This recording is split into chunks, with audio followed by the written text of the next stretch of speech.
Skywatchers, this is it. This is the day we get the first science images back from the James Webb Space Telescope, and you've got a front row seat to the cosmos.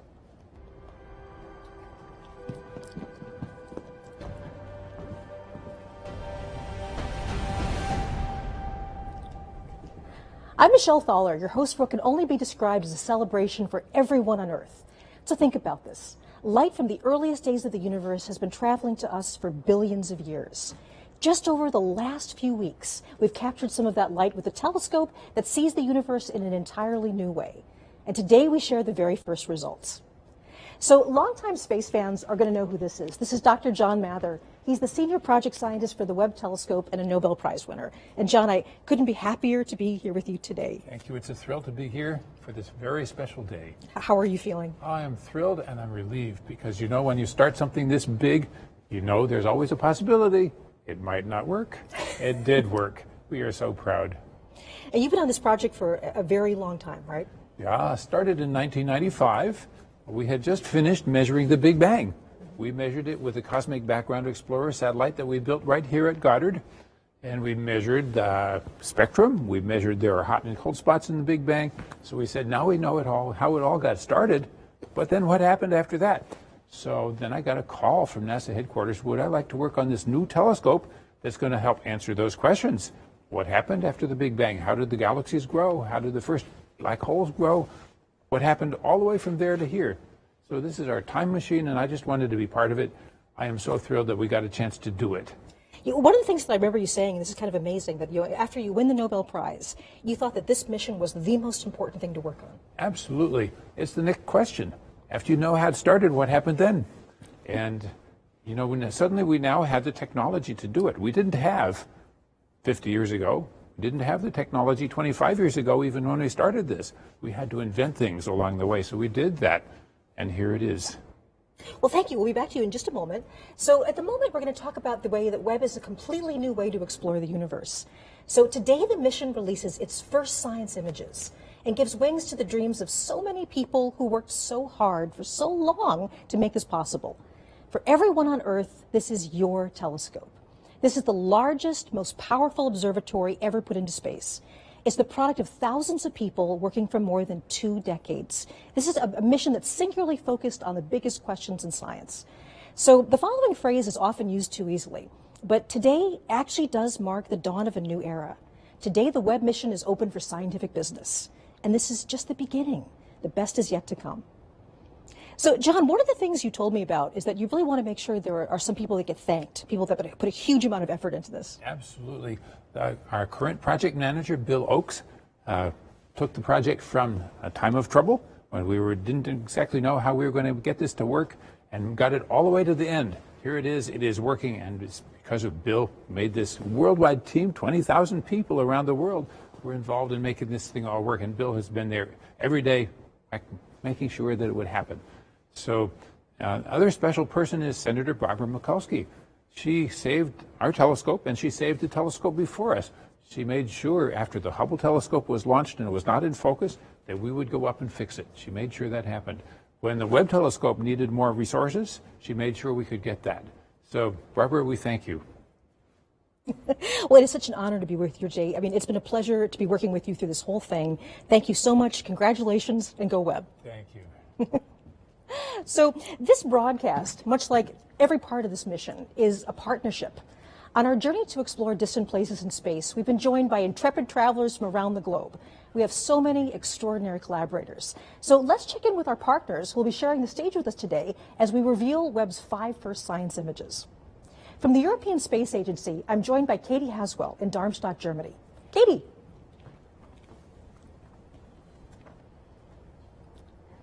I see Katie in the background there. Also joining us from the Canadian Space Agency in Montreal, we have Nathalie Willette and Sarah Gallagher. Bonjour. I see Katie in the background there. See the waving too. And so naturally, we're also going to be visiting the nerve center of this mission, the Space Telescope Science Institute on the campus of Johns Hopkins University in Baltimore, Maryland. And there we have Alex Lockwood and Carl Gordon, and they're going to give us updates and more. Good morning. Great. So we'll be back with our international partners shortly, where they'll each reveal one of the new images. But today we're also going to be joined by millions of science fans from around the world. Many are gathered at watch parties just for this event. So here we are really going international. So I'm beginning with Bhopal, India. Do we have a signal from Bhopal? Yes. Excellent. Welcome to NASA. Hello, everybody there. Hello. Wonderful to be talking to you today, all the way in India.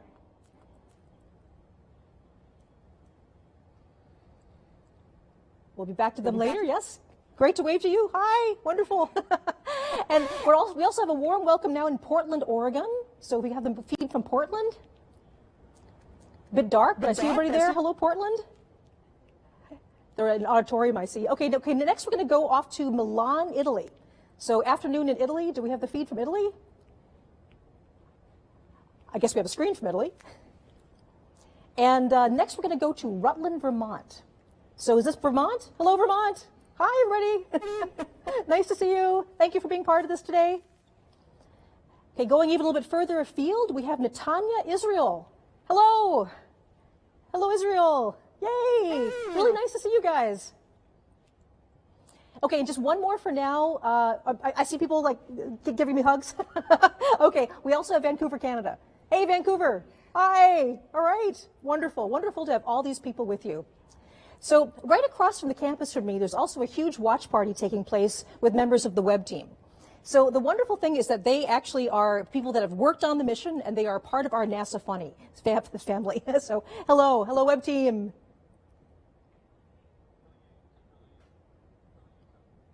There they are. Yes. A lot of people I recognize there. So it's incredibly important to me personally, and also to all of us at NASA, that the universe belongs to everyone. And we are thrilled to share this day with fans everywhere around the world. We'll say hello to some more later in our broadcast. So now it's time to start the main event. What you'll see over the next hour will be a collection of images newly processed by the Webb science team.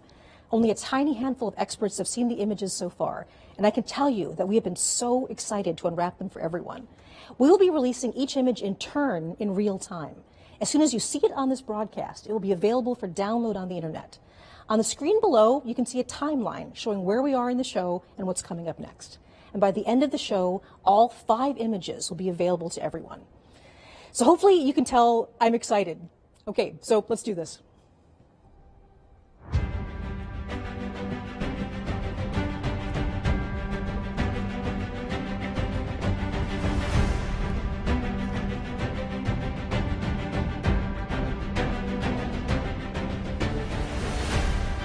Okay, we're going to release the first image right here at NASA Goddard Space Flight Center, Maryland, and we're just outside of Washington, D.C.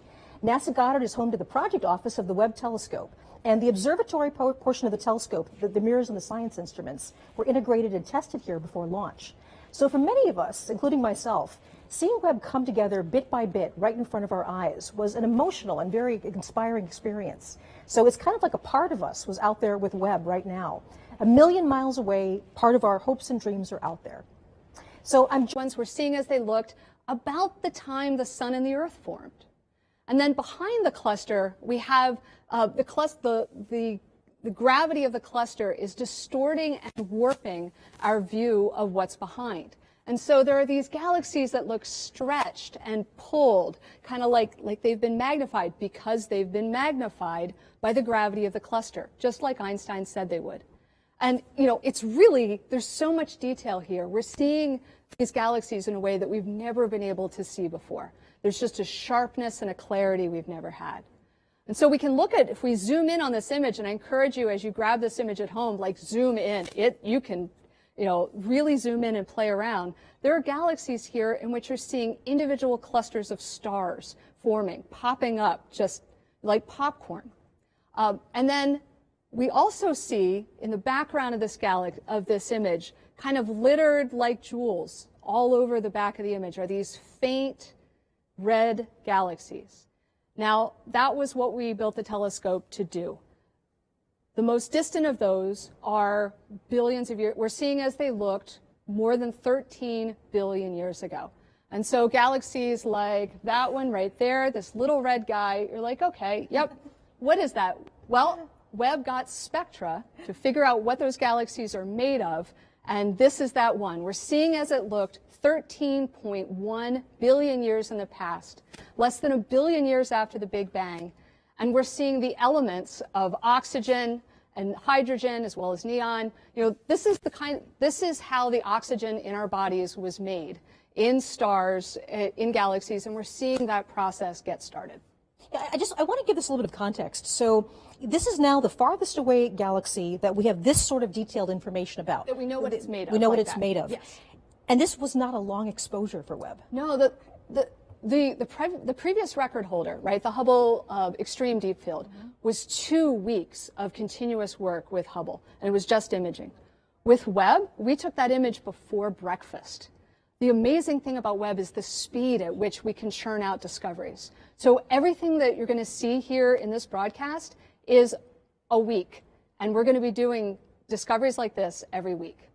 That is absolutely incredible, Jane. So thank you so much for joining us. It's been an honor to be working with you. Congratulations on all your hard work. Thank you. It's so wonderful to see it pay off. So thank you, and I'll see you later on today, I hope. So yes. Enjoy the day. Thank you. Right. So from distant galaxies, we now turn our eye to something a bit closer. It's a planet, but not one in our solar system. Remember that Earth and its sibling planets aren't the only show in the universe. When scientists and engineers started developing JWST, the search for exoplanets wasn't even part of the plan. That's changed. Exploring exoplanets is now a major component of the mission and the subject of our second big reveal of the day. I'm going to send it now to our friends Natalie Willette and Sarah Gallagher at the Canadian Space Agency in Montreal. So again, bonjour.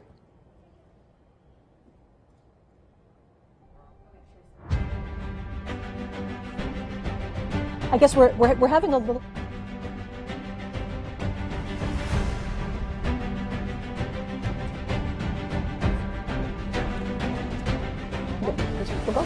Okay, I'm Nicole Malone, and I'm here to tell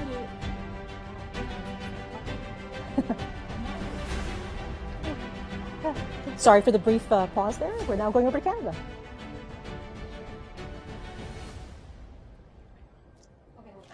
Okay. Yep, we're all ready. Yeah.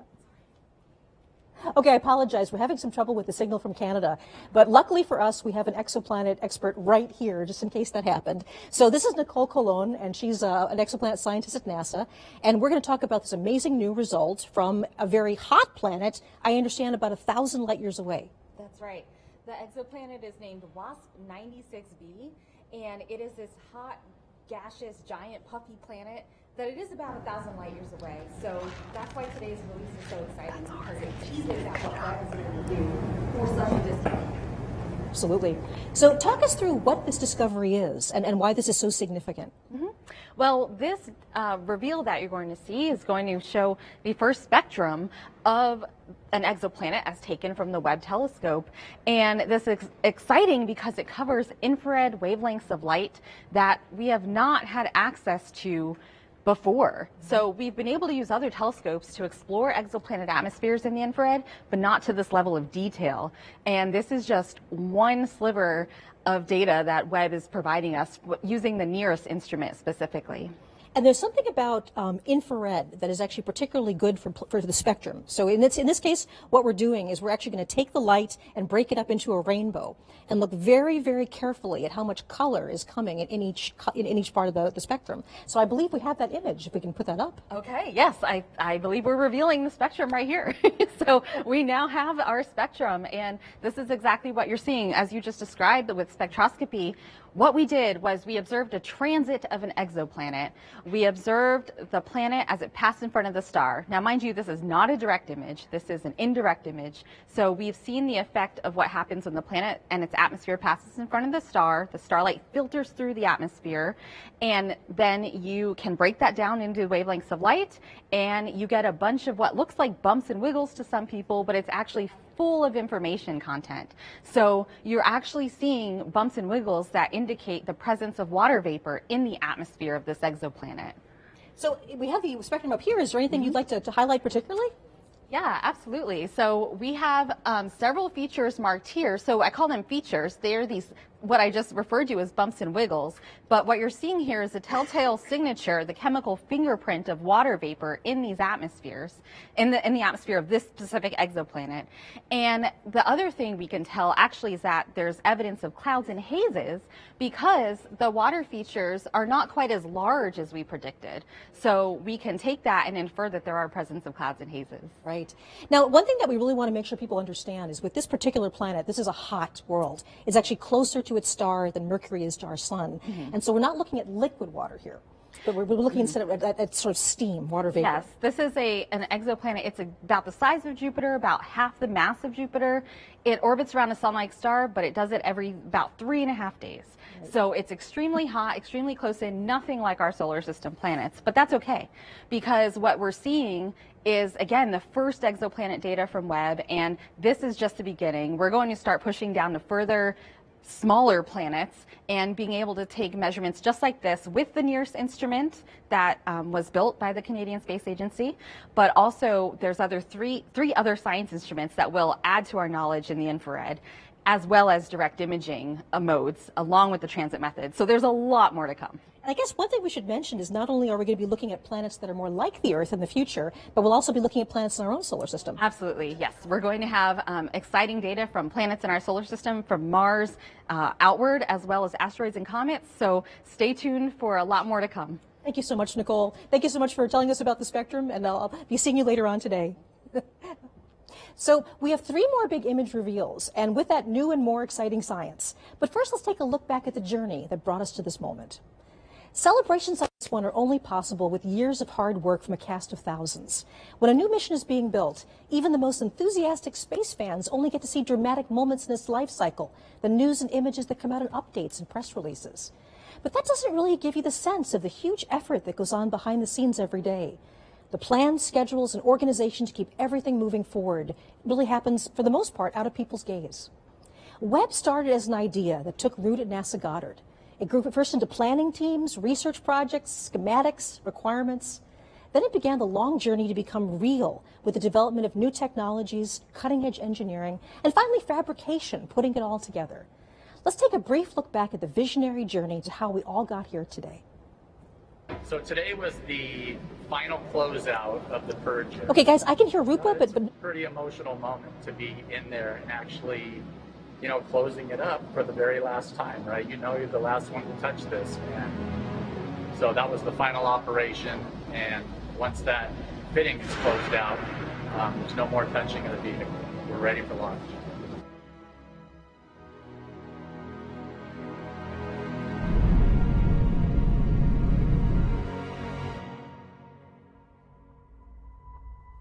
The James Webb Space Telescope.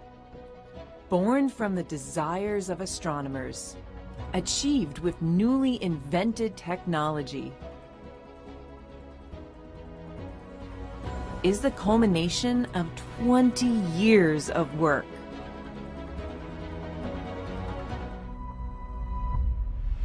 Humanity has unlimited questions about our universe. Engineering a way to investigate them requires enormous creativity. Webb has been a trade-off between engineering performance, what the astronomers want, risk. In fact, when we started 20 years ago, we were actually looking at an 8-meter telescope. Developing the most sensitive instruments. And testing, and more testing.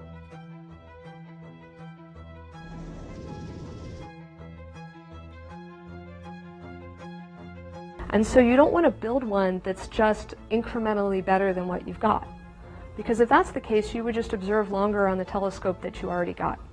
And so every time NASA builds a new astrophysics mission, a new telescope, it needs to be way more sensitive, way more capable than anything we've ever built before. We all got together in that conference room and we played real time as the images came down from the spacecraft.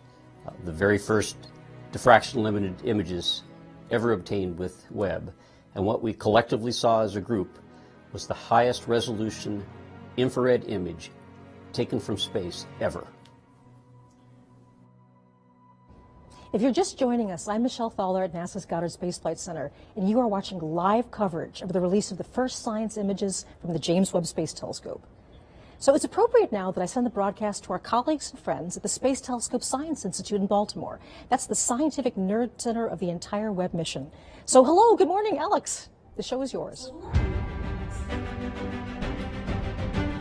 Hey, Michelle. Welcome to the Space Telescope Science Institute. I'm Alex Lockwood, and I'm here with Carl Gordon, who is an astronomer and one of the key people in delivering the images that you're going to see here today. But actually, before we get into the amazing images, we're going to talk a little bit about where we are. We're standing here outside of the Mission Operations Center, which is the key central hub for Webb. For the past 6 months, scientists and engineers have been working 24/7 since they took control of the telescope 30 minutes after launch to prepare for today and for the amazing science to come. Through all of the major deployments, focusing, aligning the telescope, and calibrating those 4 amazing science instruments, it was all done in this building. And from here on out, we'll have daily communications with the telescope, including sending commands and downloading data with the help of the Deep Space Network. In addition to mission operations, we are also the home of science operations. Well, what does that mean? Every year, we solicit proposals from astronomers across the country and the world for what they would like to look at with Webb. Then we hold a rigorous selection process to select the ideas that will best utilize Webb to study and understand our universe. When the data come down and astronomers analyze their results, we are the lucky ones who get to share that data and those amazing science results with you. And we knew that today was going to be so exciting with the first images, so we've actually been preparing for years. Here is Klaus Pontoppidan, project scientist for Webb and the technical lead for the first images, it's been a years to tell you process. about the process of the past few years of selecting my first the email targets. related to the first images was back from 2016. So back then, a committee was created, and this committee was charged with coming up with a long list of targets for the first images. And the reason for that is that the observatory can't see the entire sky at any given time. And this is because you want to avoid the mirror seeing direct sunlight to keep it cold. And it actually had to be quite a long list. We ended up with about 70 targets, from which we had to select only a handful. You know, what would create the most beautiful images, what would highlight the instruments, the different 4 science instruments for Webb, and what would highlight the 4 major science themes for Webb. And it's a celebration as well of the beginning of science observations. And we knew that selecting the images was just the beginning, that we would need a trained eye to take these exquisite data and pull out the beauty and the science potential. So here's Jody Pasquale and Elisa Pagan to tell you about how they processed these beautiful images.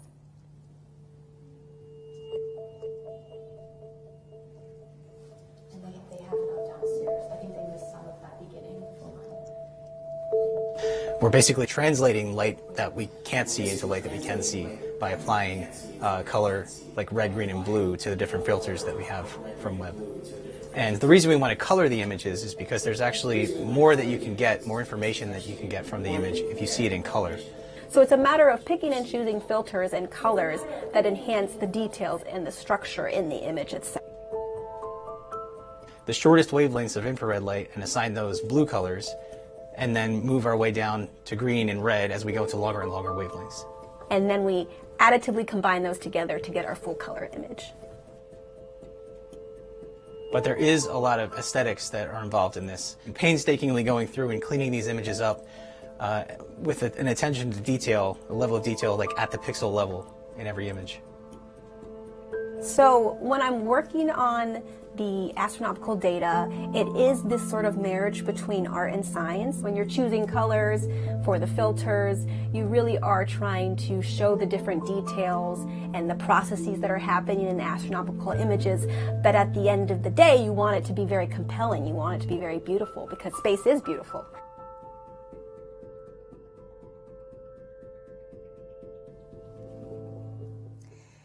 And after those images were processed, there was a select few of us, very lucky few of us, who got to see the first images. This is downscaled by a factor of 4. So it's just to make it a little more handy, so it's actually higher resolution. So we have a team of about 30 people who are producing these images, and we feel incredibly privileged to be the ones who are the first to see these science-like images. When we saw the first data come down of real targets, people were speechless and there were emotions, because we could see how amazing this observatory will be. The detail, the sharpness, the depth. And when we saw the first color images, we knew that we had a winner. And now we are ready to see Webb's first image of a star dying, a planetary nebula called the Southern Ring. Let's do it. Oof. Wow, wow. This near-infrared image is, wow, the detail. Oh.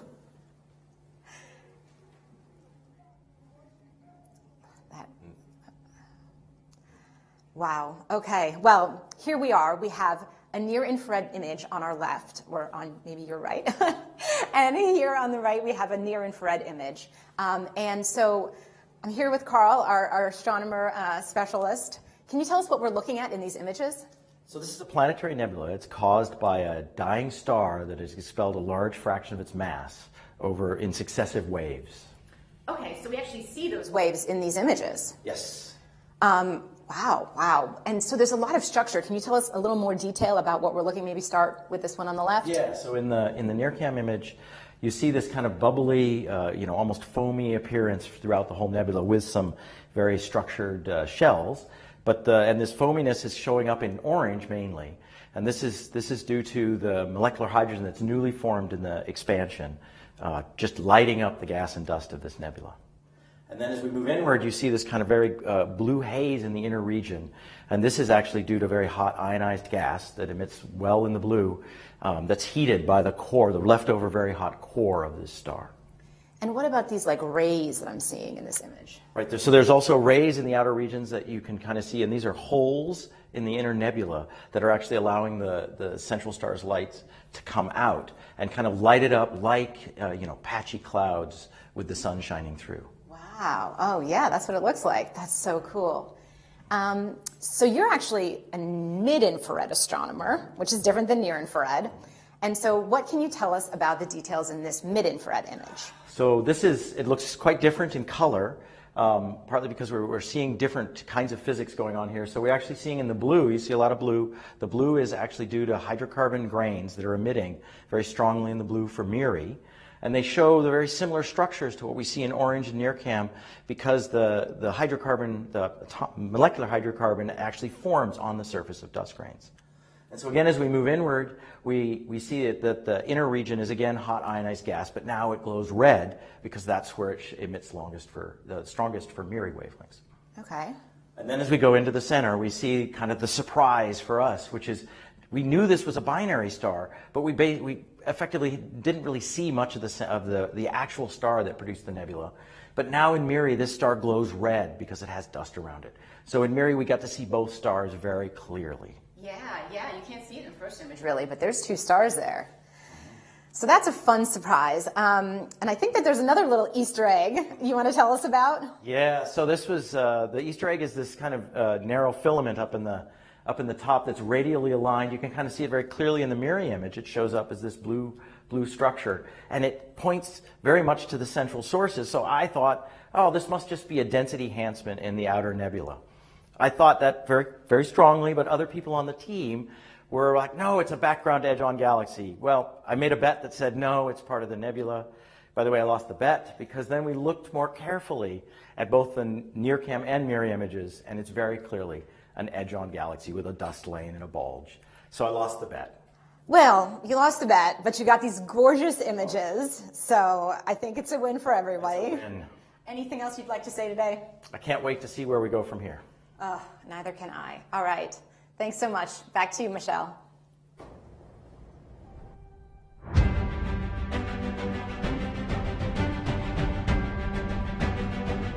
Thank you, Alex and Carl. And I have to say that image is absolutely spectacular. So as you know, people from all over the world are watching us today and joining in our excitement as we release Webb's first science images. We've been checking in with our colleagues in Europe and Canada throughout the program, but we also want to take a moment to include the people at the so many viewing parties scattered around the world like stars in the night sky. So let's check in with some of them now. First, we go all the way to Perth, Australia. Do we have a signal from Perth? I guess nothing from Perth right now. Maybe we have some of our other feeds. We're going to check in with them right now. Do we have Winnipeg, Canada? Oh, there it is. There's Australia. There's Perth. Hey, waving to Perth, Australia. Thank you so much for joining us today. And next we're going to Winnipeg, Canada. Hello, Winnipeg. At a planetarium. Everybody's enjoying the show, I hope. Okay, Dayton, Ohio. Everybody's watching on the, there we go, Dayton, Ohio. Hello, everybody, Dayton. Nice to have you here with us. There we go, yes. Hey, hey, Dayton. Hey, they're jumping up and down. Hi. Okay, all the way Bangalore, India. Bangalore. Hello, hello to Bangalore, India. Hey. That's absolutely wonderful. Hey. Okay. So I hope you enjoy the rest of the images we're releasing. Okay, of course, NASA's family extends all over the country. The team at JPL in Pasadena, California, they're on site to celebrate with us. So hello, JPL! Some of my favorite people in the world. Hey, hello! And I think the last place we're going to right now is Northrop Grumman, one of our major contractors. Hello, Northrop Grumman! Oh, hey, all right! Yay! Nice to see you, Northrop Grumman. All right, now there's also a big watch party right here on the NASA Goddard campus. Many of these people have worked on the mission itself, and we also have top NASA leadership and representatives from our government. So hello! Hello, watch party at Goddard. Yay!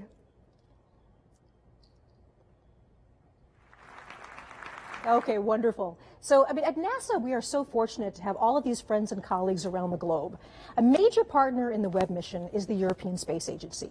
ESA contributions have been essential to so many aspects of this project, including Webb's spectacular launch on the Ariane 5 rocket last December.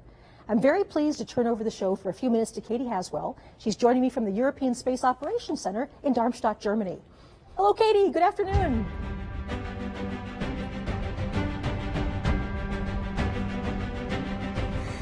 Thanks, Michelle.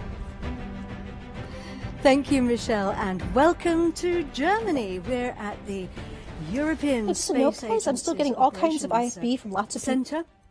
It's where the teams effectively fly the satellites. They're a little bit of a cross between air traffic controllers and pilots. We have lots of different control rooms here. This is the main control room, and as you can see today, it's not in use, so we've been lucky enough to move in here for today. I have two very special experts with me, both scientists from the European Space Agency.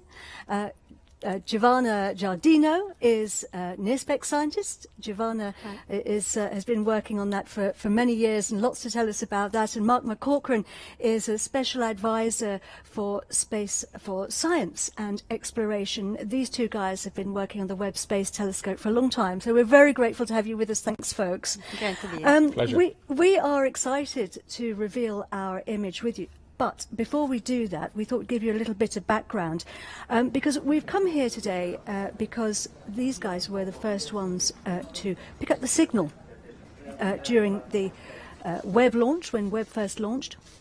They run a system called S-Track, which is NASA's deep space tracking system, and they were listening out when Webb called home. And the controllers here have been looking after a whole very, very impressive list of missions since 1968. ESA has played a very, very important role during the for the Webb Space Telescope. They provided the launch on board the awesome Ariane 5 launch vehicle from the Guiana Space Center. The atmosphere in the Mission Control Center was electric, I can tell you. I was there. They've also provided people. We have 15 ESA scientists working at Space Telescope in Baltimore, and also they have provided the infrared spectrograph, the near-infrared spectrograph, and also half of the MIRI instrument, which is the mid-infrared instrument. Let's take a look at those now. Webb's 4 scientific instruments include NIRSPEC, the near-infrared spectrograph, led by ESA. NIRSPEC splits near-infrared light from astronomical objects into its components. Like a barcode, this will help scientists understand the physics of the objects they're observing, from their temperature to atomic makeup. NIRSPEC can observe parts of an object or the sky using an image slicer and an array of microscopic shutters. Webb's Integrated Science Instrument Module, located behind the main mirror, also contains MIRI, a mid-infrared camera and spectrograph.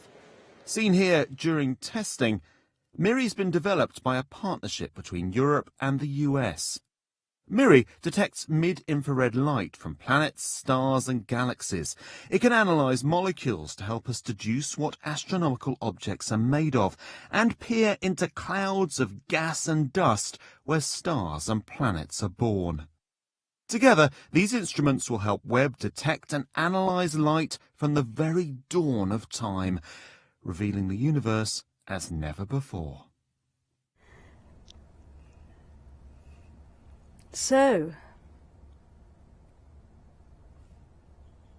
let's get ready to reveal our image. And remember that one of Webb's jobs is to find out about galaxies, more about the galaxies, but also to help us to understand how they change. And this image is going to be very, very useful for that. Let's reveal it now. There it is. It's called Stephan's Quintet, and it's wondrous. Giovanna, what are we looking at? Yes, like it's a quintet, so we are looking at 5 galaxies. Galaxies are this giant structure that, as we've seen, we see everywhere around us in the universe. They contain from million to 100 billions of stars, and in fact we live in one of them, the Milky Way. And here we see 5 of them. This is a closer galaxy in the foreground, and these 4 are at a distance of about 300 million light years from us, and are locked in a close interaction, a sort of cosmic dance driven by the gravitational force. You can see here these 2 in a process of merging within each other. This is a very important image and an area to study, because it really shows the type of interaction that drives the evolution of galaxies. That's the mechanism of galaxies' growth. I love this image of the cosmic dance moving through each other. Mark, there's a lot going on, though, in this image, isn't there?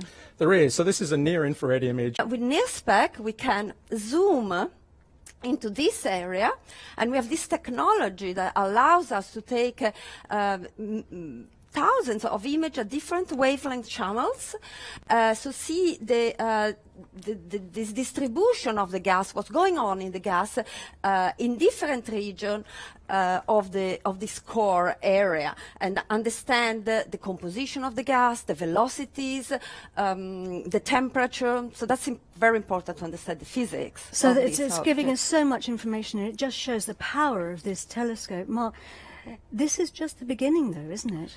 I think that's a very important takeaway from today. You know, these are like pictures just taken over a period of 5 days, and every 5 days we're getting more data, which will contribute more in that direction. It's a culmination of decades of work, but it's just the beginning of decades. And you know what we've seen today with these images is essentially that we're ready now. This telescope is working fantastically well, and you know, to borrow a phrase from a famous rock musician, you know, we're ready to turn this telescope up to 11. It really is time. It's fantastic. Thank you very much indeed, both of you. Back to you, Michelle.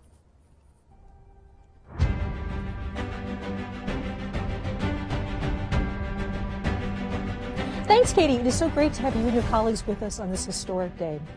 So before we get to the fifth and final image reveal of the day, it cannot be said enough that an achievement like the James Webb Space Telescope is something bigger than any one of us. It's bigger than any organization, any country.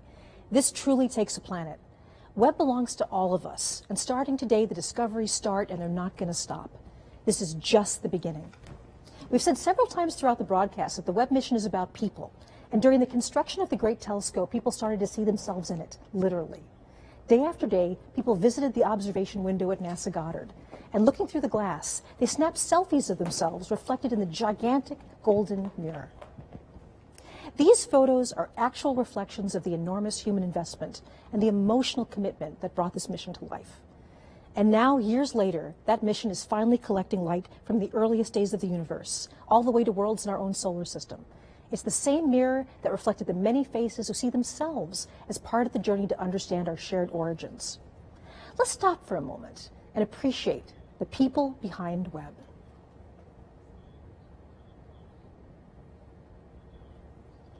Okay, it's time now for the last image to be revealed. Here we go.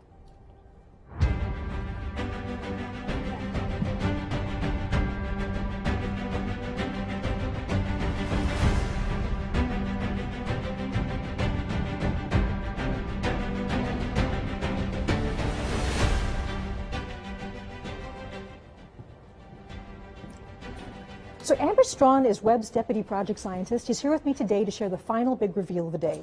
So Amber, it is so good to see you. How are you feeling? Oh, so great, so exciting. What a great day this is.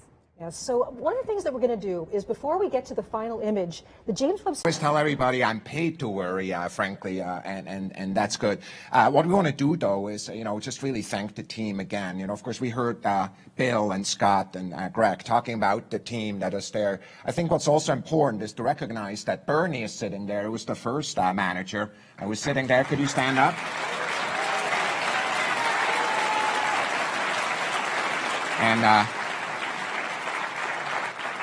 And I want to mention that Phil Sabelhouse, who is a manager also during that time, is no longer with us, but his heart is with us today.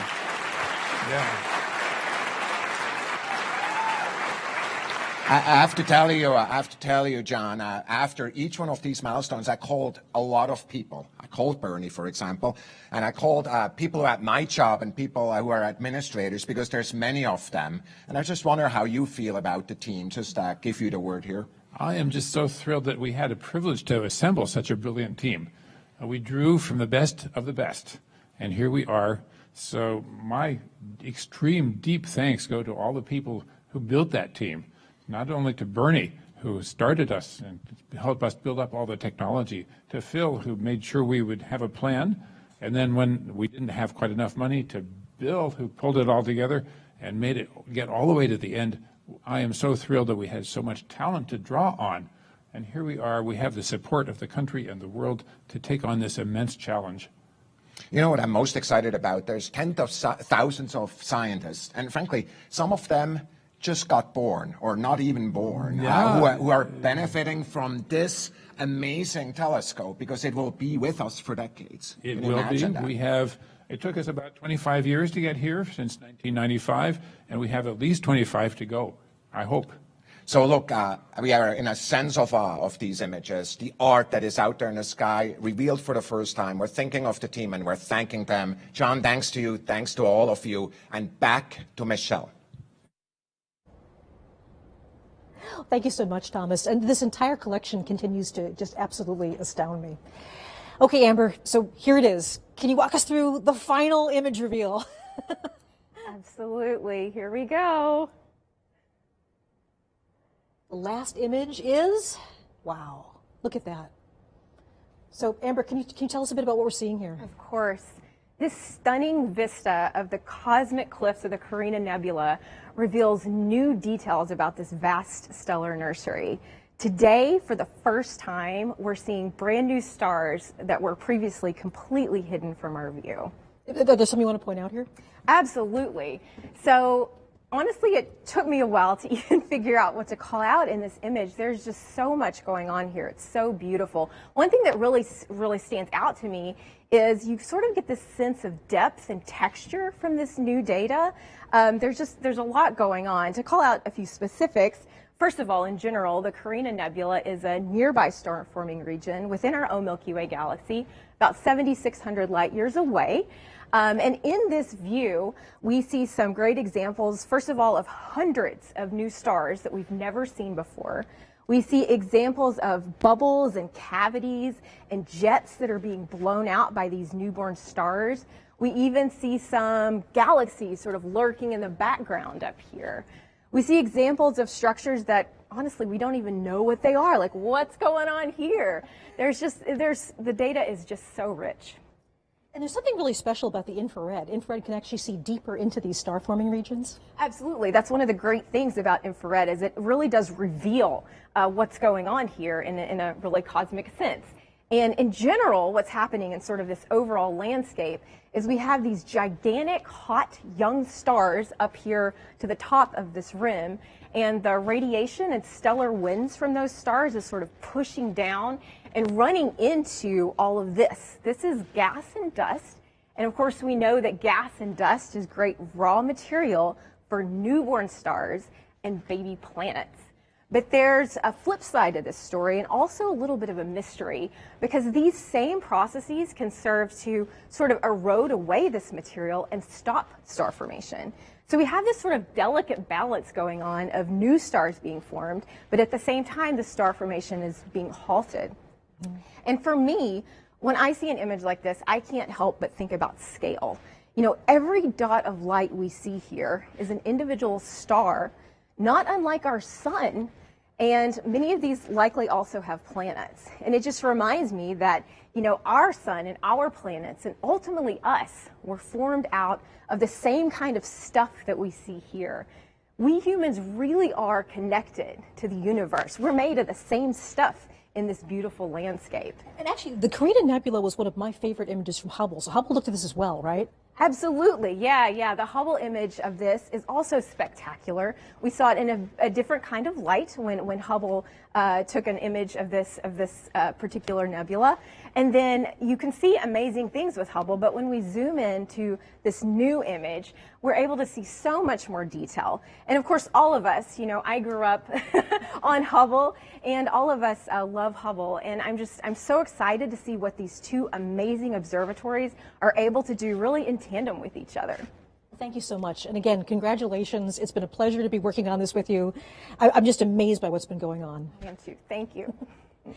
So as we're wrapping up, one of the things that I really have to say is the journey that we've been going on is so very dramatic for me. So we've gone all the way from the birth of stars, and we have all the way from the distant galaxies to the birth of stars. This is where we all began. This was the whole point of the James Webb Space Telescope, to figure out our origins from the very, very early days of the universe to star and planet formation very nearby. So right now I'm very honored to have our last special guest. This is the administrator of NASA, Bill Nelson. An honor to be with you, sir. Hey, what a pleasure. What a banner day. It's clear that Webb represents the best of NASA. It maintains our ability to propel us forward for science, for risk-taking, for inspiration. And we don't want to ever stop exploring the heavens, nor stop daring to take another step forward for humanity. In the words of the famous Carl Sagan, somewhere something incredible is waiting to be known. I think those words are becoming reality. Absolutely. Thanks, Michelle. An honor to have you here. Thank you very much. Wow. So this is a celebration for all humanity. If you've ever looked up at the night sky and wonder, whoever you are, wherever you are, this is your telescope. And we also salute the thousands of people who have dedicated part of their lives to making Webb a reality. I also want to give a big shout out for the superb media team who's helped bring Webb's story to the world. This broadcast is a joint effort of the superstar producers, animators, and social media specialists at the Canadian Space Agency, ESA, NASA, and especially the Goddard Space Flight Center. Webb captures light in distant colors that the eye can't see, and you've actually made this visible to the world. So finally, if you go to nasa.gov/web-first-images, you can download all of the images and data we've just shown in full resolution, and check back often. From now on, we share new discoveries from exciting new destinations around the universe. July 12th, 2022 marks a huge day for science. And it's only just the beginning. For everyone at CSA, ESA, and NASA, I'm so very pleased you could join us. I'm Michelle Fowler. Go Webb.